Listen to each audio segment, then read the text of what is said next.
우리가 잘 알고 있지만 좀 정리를 해야 될 필요가 있습니다. 내가 정리가 되지 않으면 다른 사람한테 하나님이 누구신지 잘 설명하기 쉽지 않아요. 그냥 최일도 목사님 심우하셨던 다일교회에서 제가 교육전도사를 했는데요. 이제 최일 목사님이 그런 얘기를 하시더라고요. 그분이 여러 군데 가서 집회를 하면서 꼭 집회 말미에 보면은 성경 말씀을 가지고 왜 그래야 되는지에 대한 부분들을 이렇게 좀 따지고 하면서 이렇게 말씀을 하세요. 그렇게 하셨더니 어떤 권사님이 목사님한테 찾아오셔가지고 이런 말을 하셨대요. 목사님, 뭘 그렇게 꼬치꼬치 따지면서 믿으려고 그래요? 확 믿어버리세요. 예, 그런 얘기를 하셨다는데 그 권사님 믿음도 제가 보기에는 좋다고 생각이 듭니다. 그런데 성경은 분명히 말씀을 하고 있고요. 그 말씀을 우리가 제대로 알지 못하면 앞으로도 말씀을 드리겠지만 나중에는 심각한 상황이 벌어집니다. 이스라엘 백성들이 그걸 보여주고 있어요. 어떻게 하나님에 대해서 잘못 알고 하나님에 대해서 알지 못했을 때 어떤 결과가 나왔는지에 대해서 이미 구약 성경에서 다 말씀하고 있는데도 불구하고 한국 교회 성도들의 성경적인 그 성경 말씀에 대한 그 지식적인 수준을 따지면요, 죄송한 말씀이지만 별로 내놓을 게 없는 것 같아요.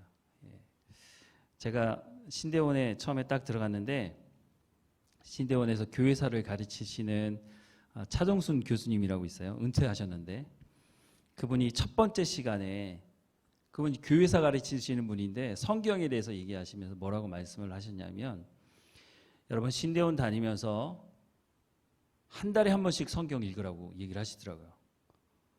그래서 그때는 그렇지, 나중에 목사가 되면 성경 가르쳐야 되는데 성경을 잘 알아야 되니까 한 달에 한 번씩 읽는 게 맞지 하고 1년이 훌쩍 지나버렸어요. 그리고 이제 저는 그 휴학을 하고 교육전도사를 그 첫 사역지를 토론토에 있는 한인교회 가서 하고 왔어요. 2년 하고 돌아오면서 무슨 생각을 했냐면, 자, 내가 가서 이제 복학을 하고 2년 공부를 더 하는데, 그러면 졸업을 하고 나서 뭐가 남았다고 얘기를 할까? 교회에 가서 사역을 하는데 뭘 가르쳐야 되는 건가? 난 알고 있지? 이런 생각이 들더라고요. 그러면서 돌아가면서 1학년 때 교회사 첫 번째 시간에 말씀해 주셨던 그 교수님 생각이 나더라고요. 그래서 내가 이번에 복학하면 그래, 그럼 성경을 한 달에 한 번씩 읽어보자. 그 마음을 각오로 하고 복학을 딱 했어요. 신대원 공부가요, 무슨 고등학교 3학년 공부 같아요. 뭐 그렇게 그 숙제가 많은지 그거 하다 보면 뭐 시간이 없어요. 사실 성경 볼 시간이 없어요. 어떻게 말이 좀 이상하지만 신대원 학생인데 성경 볼 시간이 없을 정도로 많은 분량의 공부를 해야 되기 때문에, 그런데 성경을 봐야겠다는 마음을 딱 먹고요. 새벽 4시에 일어나서 그때부터 성경 보고 새벽 예배 갔다가 다시 와서 또 성경 보고 모든 과제 맞춰놓고 저녁에 잠자리 들기 전에 또 성경 보고 하루에 3시간씩 성경을 보면요, 한 달에 성경 한 번 다 볼 수 있어요. 그리고 나서 어떤 목사님도 한 얘기를 제가 대학 때 뭐라고 그러셨냐면, 청년들, 신대원 다니는 신학생들을 얘기하는 게 아니라 대학 청년들을 모아놓고 뭐라고 얘기하셨냐면, 여러분 성경을 많이 읽으십시오라고 얘기를 하셨을 때 제가 성경을 딱 한 번 읽었었거든요. 그래서 속으로는 나 성경 한 번 읽었는데 딱 이런 생각을 했는데, 그분이 뒤에 뭐라고 얘기하시냐면, 여러분 나이만큼 성경을 읽으셔야 됩니다.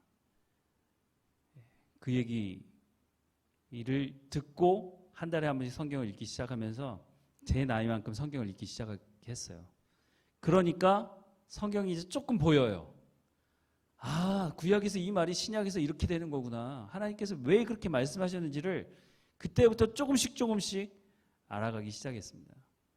성경만 읽은 게 아니라 성경을 또 학교에서는 그런 걸 안 가르치니까 또 나름대로 또 공부를 하면서 성경을 보기 시작했습니다. 제가 청년들에게도 하는 말이, 여러분 나이만큼 성경 읽으라는 말을 합니다. 우리가 성경을 진짜 많이 봐야 됩니다. 제가 말씀을 가르치면서 어떤 생각이 드냐면, 여기도 이제 여기 내려가면은 그 베드로 성전이라고 크게 있더라고요. 뭔지 아시죠? 신천지. 제가 있었던 교회에서도요, 2명의 청년이 신천지에 빠져서 안 돌아와요. 예. 신천지 사람들의 특징이 뭐냐면 거짓말하는 거예요. 예. 거짓말을 거기서 가르쳐요. 거짓말하는 거 괜찮다는 거예요. 예. 그래서 정말 너무너무 거짓말을 잘해요. 그게 잘못됐다는 것에 대해서 아무리 얘기해줘도 아니라는 거예요. 예. 기존 교회들이 다 잘못하고 신천지 교회가 맞다는 거예요. 근데 그 사람들이 어떻게 거기에 빠지기 시작하느냐면 일주일에 3일 동안 하루에 3시간씩 성경 공부를 합니다. 그걸 몇 주 과정을 하고 또 그게 끝나면 또 다른 과정을 또 해요. 여러분, 일주일에 성경을 얼마나 보세요? 이단도 그렇게 열심히 하는데 우리는 정통이라고 말하고 우리는 하나님의 말씀을 가지고 있다고 하는 사람들인데 성경을 너무너무 몰라요. 한국 교회가 세상으로부터 손가락질 당하는 거요? 제가 보기에는 성경을 가르치지 않아서 그래요. 성경을 배우지 않아서 그래요. 그리고 강단이나 많은 사람들이 뭘 선포하느냐면 복을 선포하는데 그 복을 다 돈하고 연결시켜서 어느 특정 교단은 아예 대놓고 얘기를 해요. 돈 벌고 부자가 되느냐는 거예요. 그게 복 받은 거라고 얘기하죠. 그러지 않으면 복 받지 않는 거라는 거예요. 제가 아무리 성경을 찾아봐도 하나님 그렇게 얘기하신 적이 없어요. 근데 우리는 그걸 듣고 싶어 해요.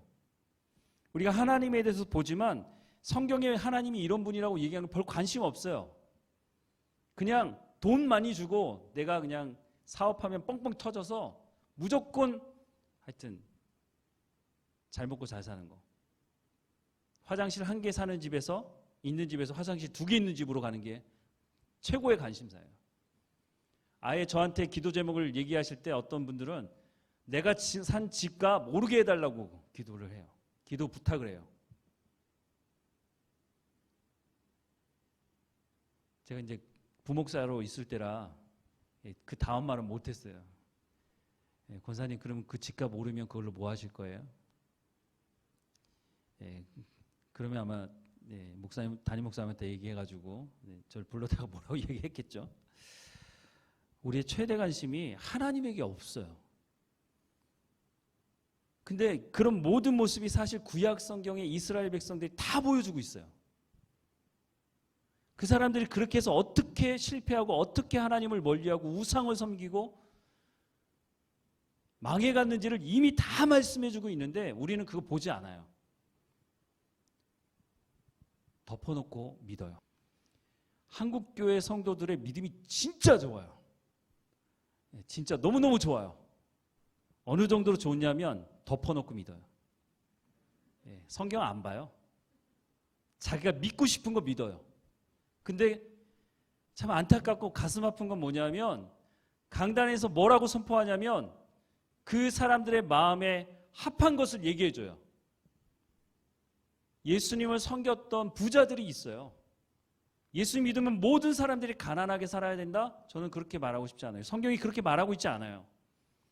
어떤 목사님은요, 예수 믿으면 부자가 돼야 된다고 얘기하는 목사님이 있어요.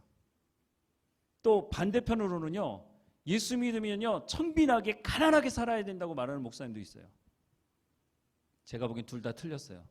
성경은 그렇게 얘기하고 있지 않아요. 성경은 뭘 말하고 있죠? 하나님께서 맡겨주신 것을 최선을 다해서 잘 다스리고 관리하는 청지기 정신을 얘기하고 있어요. 5달란트 받은 사람은 어떻게 해야 돼요? 5달란트를 남겨야 돼요. 2달란트 받은 사람은 2달란트를 남겨야 되고요. 1달란트 받은 사람은 1달란트를 남겨야 돼요. 어떻게 보면 하나님 불공평하세요. 모든 사람에게 5달란트를 주지 않으세요. 여러분, 1달란트가 돈으로 환산하면 어느 정도 되는지 아세요? 1달란트. 지금으로 얘기하자면 금 34kg 정도 돼요. 금 1kg. 그 서부 영화에 보면 그 금 이렇게 바가 나오잖아요. 그게 금 1kg거든요. 보통 5천만 원이 넘습니다. 현금 주고 사면. 그럼 34kg면 얼마예요, 그게? 거기 곱하기 5달란트 받은 사람은 그 당시에 70억, 80억 정도 되는 돈을 받은 거예요. 지금도 큰 돈인데 그 당시에는 2000년 전에는 어마어마하게 큰 돈이죠. 근데 그것을 가지고 이 사람은 장사해서 또 5달란트를 남깁니다. 제가 서울대학교에 그 군대 가기 전에 서울대학교 그 한 동아리 기독교 동아리에 가서 찬양 인도를 한 적이 있어요. 그 친구들 뭔가 특별한 게 있더라고요. 정말 똑똑하고요. 어떤 친구는 뭘 보면은 금방 암기를 해버려요. 안 잊어먹어요. 뭔가 특별한 게 있더라고요. 제가 그런 얘기를 한 적이 있습니다. 너희들 이제 이 학교를 들어온 것도 힘들었지만 졸업하고 나서 아마 우리나라에서 최고의 연봉들을 주는 기업들을 아마 가게 될 거다. 하나님께서 특별한 재능을 주신 것, 하나님께 감사할 뿐만 아니라 하나님께서 너희들에게 주는 그 재능은 너희들만 잘 먹고 잘 살려고 하나님 주신 재능이 아니다는 거예요. 그걸 알아들었는지 못 알았는지 모르겠지만 하나님께서 주신 것을 나 혼자 다 잘 먹고 잘 살려고 주신 것이 아니라는 거예요. 어떤 분들은요, 돈이 흘러가는 게 보인다는 분이 있어요. 사업해야죠, 그런 분들은. 근데 그런 분들이 와서 신학을 하겠다고 하면은 저는 그런 분들 말려주고 싶어요. 가서 장사하시고 그걸 하나님 주신 재능을 가지고 더 많은 사람들을 살릴 수 있는 일에 살라고 그렇게 말하고 싶어요. 물론 하나님께서 부르시면 목회를 해야겠죠. 하나님께서 여러분들의 직장이나 여러분들이 살고 있는 모든 분야들마다 하나님께서 맡겨진 일에 최선을 다해야죠. 1달란트 가진 사람의 불평이 뭐예요? 아니 똑같은 사람인데 왜 저 사람한테는 5달란트 주고 나한테는 1달란트 준다는 거예요. 불평하는 거죠. 원망하는 거죠. 꼭 공부 못하는 사람들의 공통점이 있어요. 핑계만 대요. 그리고 일하지 않아요. 묻어두는 거죠. 1달란트도 적지 않습니다. 1달란트도요 6억에서 7억 정도 되는 엄청난 큰 돈입니다. 그런데 70억, 80억 가진 거에 비하면 적으니까 불평하는 거죠. 하나님 왜? 그 환경에 대해서 불평하는 사람들이 많아요. 우리가 하나님에 대해서 안다고 얘기하지만 하나님 왜 나한테는, 왜 내 부모는 다른 부모들처럼 왜 돈이 많지 않아요? 내가 유학도 가고 싶고 이런 거 하고 싶은데 왜 내 부모는 왜 가난한 거죠? 철이 덜 들어서 그렇다고 얘기는 하지만 우리가 나이가 들어서도 하나님 우리 교회는요 이래서 안 돼요. 이래서 안 되고요. 저 사람 때문에 안 돼요. 그런 사람들을 저는 너무너무 많이 봅니다. 그런데 성공하는 사람들은 또 잘 되는 교회는요 달라요. 불평하지 않아요. 그냥 뭐가 보이면 자기가 가서 떼워요. 쓰레기 떨어져 있으면 학생들 불러다가 이거 주워 이렇게 얘기 안 해요. 자기가 줍는 거죠. 내가 하면 돼요. 하나님은 언약하시는 분이라고 말씀, 약속하신 것은 반드시 이루시는 분이라고 말씀하고 있습니다. 근데 하나님의 그 약속은요 하나님의 일방적인 약속이에요. 하나님께서 우리가 먼저 요구해서 무슨 약속을 하는 게 아니고요 하나님께서 먼저 약속을 하세요. 내가 이렇게 하겠다고. 근데 하나님이 굳이 그럴 필요가 없어요. 하나님은 온 우주 만물을 창조하셨고요 아담과 하와가 별로 마음에 안 들면 그냥 지워버리고 다시 만드시면 돼요. 근데 우리 하나님은 그런 분이 아니에요. 하나님은 한번 시작하면요 끝을 보는 분이세요. 그리고 그 하나님은요 이 땅에 오셔서 우리의 죄의 문제를 해결하시겠다고 자기가 먼저 나서서 약속하시는 분이라고 소개해주고 있어요. 구원자 하나님이시죠. 근데 그 하나님은 말씀하시는 분이세요. 창세기 1장 1절에 태초에 하나님이 천지를 창조하시니라. 무엇으로요? 말씀으로. 하나님은 말씀하시는 분이에요. 성경 66권에 얼마나 많은 말씀을 하고 계세요? 이게 전체를 다 나에게 하시는 말씀이에요. 나에게. 여기 계신 모든 분들 한 분 한 분들에게 이게 이스라엘 백성들에게 하신 말씀이 아니라 사실 나에게 하시는 말씀들이에요. 하나님 너무너무 많은 말씀을 하고 싶어요. 하세요. 그런데 내가 하나님께 우리가 기도가 호흡이라고 말하고 하나님께 대화하는 거라고 얘기하잖아요. 근데 기도 안 해. 너무 바쁘다고 하나님을 보지도 않고 하나님께 대화도 하지 않고 이러면요 하나님 막 속이 터지는 거예요. 아들 예수 그리스도를 대가지불하면서 나를 구원하셔서 하나님 원하시는 게 뭐냐면 나와 교제하자는 거예요. 하나님 말씀하고 싶어 하시고 하나님 나에게 하나님 내가 주님을 사랑합니다. 우리가 찬양하는 게 어떻게 보면 하나님 앞에 시로 곡조를 가지고 하나님께 고백하는 거잖아요. 하나님 그걸 너무너무 좋아하세요. 자, 오늘 언약의 하나님, 언약은 밑에 제가 줄을 달아놨는데 베리티라는 히브리 말인데요. 자르다는, 그러니까 자르다는 거예요. 창세기 15장에 보면 아브라함이 하나님과 언약하는 언약식이 있어요. 그게 뭐냐면 소나 양을 반을 뚝 잘라가지고요, 양쪽으로 해놓고 거기 사이를 지나가는 거예요. 그 당시에 고대 근동에서 이루어졌던 계약 방식 중에 하나예요.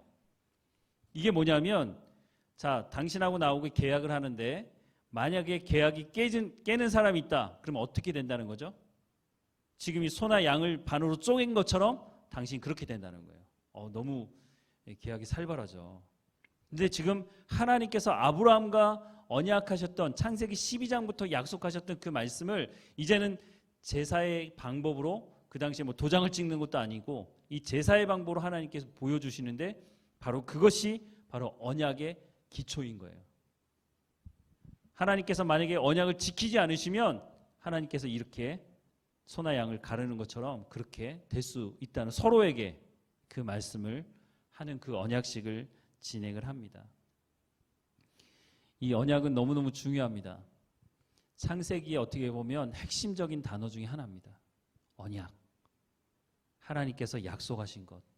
이스라엘 백성들을 아브라함을 통해서 한 민족을 이루겠다고 하는 그 약속의 말씀을 하나님께서 성취해가는 과정을 기록을 하고 있어요. 창세기는.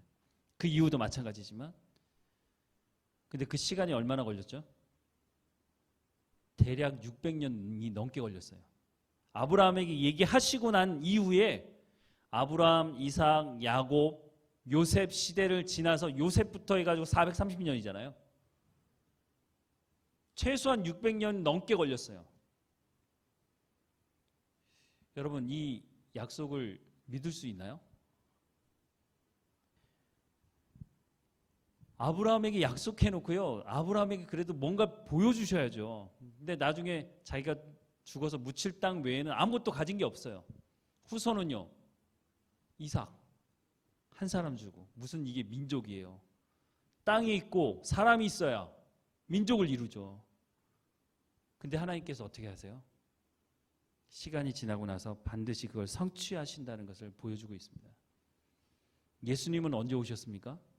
창세기 3장에 언약하신 약속의 말씀이 몇 년이 걸렸는지도 몰라요. 사실은 상당히 오랜 시간이 걸리고 나서 예수님이 오셨습니다. 그걸 부인할 수 없잖아요. 하나님은 반드시 약속을 이루시는 분이십니다. 우리가 믿는 그 하나님이 바로 그런 분이라는 거예요. 우리가 성경을 보면서 반드시 우리가 봐야 되는 게 뭐냐면 바로 하나님입니다. 근데 많은 사람들이 아브라함 이야기를 하면은요, 아브라함 이야기만 하고 끝이 나요. 다윗 이야기를 하면 다윗만 보고 끝이 나요. 그러니까 우리 신앙이 아브라함을 넘어가질 못해요. 다윗만 나오면 난 다윗처럼 못 살아. 아브라함이나 그렇게 하는 거지, 요셉이나 그런 사람들이 그렇게 하는 거지, 나는 그렇게 못 살아. 선을 아예 확 거나요. 제가 이제 말씀을 계속 전하면서 여러분에게 말씀드리겠지만 그 사람들이 얼마나 흠과 티가 많은 사람들인지를 보여드릴게요. 성경에 다 기록된 대로. 그 사람들과 우리가 차이가 없어요. 근데 하나님께서 그 사람을 통해서 무엇을 말씀하고 싶으냐면 하나님이 누구인지를 말씀하고 싶으신 거예요. 그 사람들의 흠과 티가 있지만 그 사람들을 통해서 하나님께서 그 사람들을 어떻게 바꾸어 가시는지, 결국 뭐예요? 나를 하나님께서 어떻게 바꾸어 가실지를 그 사람들을 통해서 보여주고 계신 거예요. 성경 전체가 하나님이 누구이신지를 보여주고 있는 것이지, 성경이 아브라함이 누구이고 이삭이 누구이고 야곱과 요셉이 누구인지를 소개하고 싶어서 그 사람들의 믿음을 이렇게 띄워가지고 너는 여기에 이르지도 못해, 이렇게 얘기하고 싶어서 그 사람들을 이야기를 하고 있는 게 아니에요. 하나님이 누구냐는 거예요. 그 사람들을 어떻게 변화시켜가고 어떤 역사를 이루어가고 있는지 그 하나님이 누구인지를 보라는 거예요. 누가 달을 보라고 하니까 이렇게 손가락질하면서 저기 달을 봐. 달 가르치면서 저 달을 봐 그러면 여러분 어딜 보세요? 달을 봐야죠. 근데 많은 사람들이 달을 보지 않고 손가락을 봐요. 어떻게 보면 아브라함이나 성경에 나와 있는 이 믿음의 사람들은 손가락 역할을 하는 거예요. 자, 봐라. 하나님을 봐라. 예수 그리스도를 보라는 거죠. 근데 우리는 성경을 제대로 읽지 않으니까요. 제대로 공부하지 않으니까 손가락을 보면서 야, 나는 저 손가락만도 못해. 저기 못 올라가. 늘 바닥에서만 기려고 해요. 하나님은 그런 거 원하지 않으세요. 우리가 자녀를 키우는 것과 똑같아요. 내 자녀가 밖에 나갔다 와서 집에 돌아와가지고 아빠 오늘 나 뭘 잘못했고 무슨 욕을 먹었고 나 이런 거 잘못했어. 그러면 부모 입장에서는 속상하지만 야 괜찮아. 내일부터는 잘해. 근데 다음날 또 학교 갔다 와서 똑같은 일 또 하고 있어요. 나 이런 잘못을 했고 그걸 매일마다 반복한다고 생각해 보세요. 부모 입장에서 속이 터지죠. 근데 우리가 그런 일들을 하고 있어요. 주일날 우리가 기도 인도를 하잖아요. 그러면 기도 인도 하시는 분들이 매 주일마다 비슷한 기도를 많이 하세요. 지난주에도 깨졌고 그 지난주에도 깨졌고 또 이번 주에도 또 깨졌습니다. 감사의 제목이 많아야 되는데 감사의 제목보다 하나님 마음을 기쁘게 하는 기도의 제목보다 간구와 회개 기도가 거의 모든 기도의 대부분을 차지하고 있어요. 감사해야 된다는 거 모르는 분이 아무도 없어요. 내 자녀가 나한테도 그렇게 하는 걸 기뻐하는데 우리가 일상생활에서 그걸 체험하고 있는데 하나님 앞에만 가면 하나님은 그런 분이 아닐 거야 이렇게 생각하시나 봐요. 하나님 아버지의 그 부모의 마음이 사실 우리 부모들에게 부어진 거거든요. 그러면 똑같이 우리도 하나님 앞에 그렇게 할 때 하나님 기뻐하신다고요. 하나님의 성품에 대해서 보시면요. 하나님의 성품. 여러분 하나님 하면 하나님의 성품의 첫 번째가 뭘까요? 하나님의 성품 첫 번째. 네, 사랑. 네, 사랑. 그리고요. 사랑. 하나님 사랑이 하나님이시죠. 요한 1서에 말씀하시죠. 하나님은 사랑이시라. 또요. 거룩. 하나님의 성품. 우리가 여러 가지를 알고 있는데요. 갈라디아서 5장 22절부터 23절에 성령의 열매를 말하고 있습니다. 그게 성품이에요. 하나님께서 하나님이 가지고 있는 성품을 우리 가운데도 부어 주셨어요. 근데 그게 타락하면서 좀 온전하지 않게 됐죠. 그래서 성령님이 오셔서 다시 회복시켜 주시는 거예요. 사과나무가 오른쪽에는 이따맣게 열리고 왼쪽에는 요만큼 열리고 하는 사과나무 보신 적 있으세요? 이 성령의 9가지는요 골고루 맺혀지게 돼 있어요. 나는 사랑이 너무너무 많은데 오래 참지 못해. 그런 건 있을 수가 없어요. 한국교회 성도들에게 하나님의 성품이 뭐냐 그러면 첫 번째 얘기하는 게 사랑이에요. 사랑. 그런데 저는 첫 번째 거룩을 말씀을 적어놨어요. 순서를 바꿔놨어요. 성경에 사랑의 하나님 너무너무 중요한 게 맞습니다. 근데 그 사랑이 왜 나온지 아십니까? 왜 하나님이 사랑일 수밖에 없는지를 고민해 보셨어요? 성경에는요 중요한 말씀을요 반복해요. 그러니까 똑같은 말을 2번 반복했다 그러면 강조한 거예요. 근데 3번 반복했다? 그건 진짜 강조한 거예요. 사랑의 하나님이 중요한 건 맞아요. 근데 성경 창세기부터 계시록까지 여러분 아무리 성경을 찾아봐도요 사랑의 하나님이라고 말한 거 보신 적 있으세요? 아니 3번도 아니고 2번이라도 한 구절에 사랑의 하나님이라고 한 것을 보신 적이 있으세요? 저는 본 적이 없어요. 요한일서에 분명히 하나님은 사랑이시라고 말씀하고 있지만 근데 거룩은요 천사들이 뭐라고 화답하죠? 거룩하다, 거룩하다, 거룩하다 만군의 여호와 하나님. 그 말이 무슨 말이에요? 하나님의 성품 중에 가장 중요한 성품이 거룩이에요. 거룩 때문에 사랑이 나온 수밖에 없는 거예요. 하나님은 거룩하신 분이에요. 죄와 함께 할 수가 없어요. 그러니까 아담과 하와가 타락했는데도 불구하고 하나님께서 받아줄 수가 없는 거예요. 회개하고 돌이켜야 되는데 아담과 하와가 회개했어요? 회개하지 않았어요. 뭐라고 얘기해요? 하와에게 너 왜 먹지 말라는 선악을 알게 하는 나무 열매 왜 먹었어? 그랬더니 뭐라고 얘기하죠? 하나님 제가 잘못했습니다. 제가 제 욕심 때문에 그냥 따먹었어요. 이러면 그 자리에서 끝날 문제인데 뭐라고 얘기해요? 저는 잘못한 게 없어요. 저 뱀 때문이에요. 뱀 때문에. 뱀이 잘못했다는 거예요. 근데 그 전에 하나가 더 있죠. 하나님께서 누구에게 먼저 말씀하세요? 아담에게. 왜냐하면 하나님께서 먼저 아담에게 얘기하셨잖아요. 아담아, 너 왜 이거 먹었어? 내가 먹지 말라고 그랬잖아. 먹으면 반드시 죽는다고 얘기했는데 왜 먹었어? 그랬더니 아담이 뭐라 그러죠? 정확하게 뭐라고 얘기했죠? 아담이? 이 여자 때문입니다. 이렇게 얘기했나요? 한마디 더 있어요. 거기에. 하나님께서 만드신 이 여자 때문에 내가 먹게 됐습니다. 이렇게 얘기하는 거예요. 아담이 지금 누구에게 핑계를 돌리고 있는 거예요? 하나님 때문입니다. 하나님께서 이 여자를 만들지 않으셨으면 내가 먹지 않았을 텐데. 아담이 하나님 제가 잘못했습니다. 이러면 끝났을 텐데. 하나님이 만드신 이 여자 때문에. 근데 그 앞에 창세기 2장 끝에 뭐라고 얘기했어요? 아담이요? 이는 내 뼈 중에 뼈요 살 중에 살이라. 근데 지금 뭐라고 얘기하고 있는 거예요? 하나님이 이 여자 때문에. 하나님이 만드신 이 여자 때문에. 하와는 이 뱀 때문에. 하나님이 만드신 이 뱀 때문에. 그 다 누가 잘못했다는 거예요? 우리는 잘못한 게 없는데 하나님이 잘못하신 거예요. 그런 사람과 하나님 함께 교제할 수가 없는 거예요. 그래서 하나님께서 에덴 동산에서 쫓아내십니다. 하나님 거룩하신 분이시기 때문에 이 죄와 함께 할 수가 없어요. 근데 하나님이 어떤 하나님이에요? 그냥 내보낼 수 없는 하나님이세요. 가죽 옷을 입히세요. 그것이 예수 그리스도를 상징한다고 얘기를 하기도 해요. 어쨌든 그냥 내보낼 수가 없는 거예요. 그리고 내보냈다고 하나님 그걸로 끝낼 수가 없는 분이에요.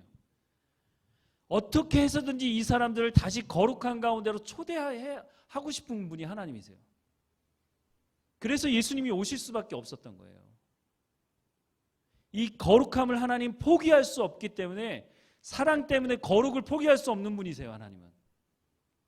이 거룩한 가운데 이 사람들을 초대하기 위해서 하나님의 사랑이 있어야만 해요. 그래서 예수님이 오신 것이 하나님의 사랑이 우리 가운데 나타난 바 된 것이에요. 근데 이 사랑을 통해서 하나님이 이루기 원하시는 게 뭐냐면 우리를 거룩한 가운데로 초대하는 거예요. 그래야 하나님과 교제할 수 있어요. 아까 말씀드렸지만 하나님 너무너무 말씀하고 싶은데 죄가 있는 사람들하고는 통하지가 않아요. 말씀이 전해지지가 않는 거예요. 그러니까 하나님의 사랑이 있어야 되고 그 사랑으로 예수님이 오셨고 그리고 예수 그리스도를 믿는 사람들이 하나님의 거룩한 가운데 이제는 초대되어서 하나님의 거룩한 가운데 들어올 수 있게 된 거예요. 근데 문제는 뭐냐면 우리가 초대되긴 했는데 거룩하게 살아보지 않아가지고요. 그게 어떤 삶인지를 몰라요. 430년 동안 애굽 땅에 살았던 것처럼 우리의 삶도 마찬가지인 거예요. 근데 거기 살면서 또 노예로 살았네요. 하나님을 잘 섬기고 예배하고 살던 삶이 아니에요. 내가 하고 싶은 대로 죄 지으면서 사탄의 어떤 말들을 들어가면서 그게 맞는 것처럼 살아왔단 말이에요. 근데 이제 예수 그리스도를 통해서 구원받았어요. 근데 구원받기는 했는데 그러면 거룩한 하나님과 어떻게 살아가야 되지? 내 삶이 어떻게 거룩해야 되지? 교회만큼 거룩을 많이 말하는 데도 없고 거룩하자고 그냥 찬양도 하고 거룩도 얘기하고 하는데 거룩이 뭔지를 몰라요. 거룩하면은 사람들이 권위주의적인 어떤 상징적인 것으로 착각해요. 이런 생각을 집어넣어준 가장 대표적인 게 카톨릭이에요. 중세에 우리가 암흑시대라고 하잖아요. 교회가 그 모든 권위를 가지고 사람들을 다 짓눌러 버렸어요. 그리고 교회의 모든 족쇄를 채워가지고요. 그 칠성례라고 하잖아요. 태어나면서부터 죽을 때까지 7개의 성례를 거치지 않으면, 그러니까 카톨릭 그 천주교를 믿는 사람들한테 가가지고 구원에 확신이 있냐고 물어보면요, 황당한 이야기예요. 그 사람들한테는. 왜냐하면 7가지 성례를 다 마쳐야 이 사람들은 구원받는다고 교리로 가르쳐요. 성경 어디에도 그렇게 말씀하고 있지 않은데. 그러니까 그 사람들도 사실 제가 보기에는 성경 안 보는 거예요. 그 사람들 믿음도 진짜 대단한 거죠. 덮어놓고 다녀요, 그냥. 그냥 그 분위기가 좋은 거예요. 카톨릭 성당에 가보세요. 우리나라도요, 성당들 이렇게 가보면요, 성당들마다, 야, 지금 교회를 이렇게 줬으면 좋겠다는 생각이 들 정도로 건물을 그냥 하나하나마다 정말 잘 지어놨어요. 건물에 딱 들어가면요, 이 건물이 압도하는 그런 분위기가 있어요. 와, 해가지고 나는 거룩하지 않은데 거룩한 것처럼 이렇게 느낌이 받을 수 있을 정도로 그런 건물들을 지어놨어요. 여러분, 권위주의가 뭐예요? 일반적인 사실이나 상대방의 의견을 무시한 채 기존의 권위에 기대어 사람들을 대하거나 또 이런 상황을 바라보는 사고방식이나 행동 양식이에요.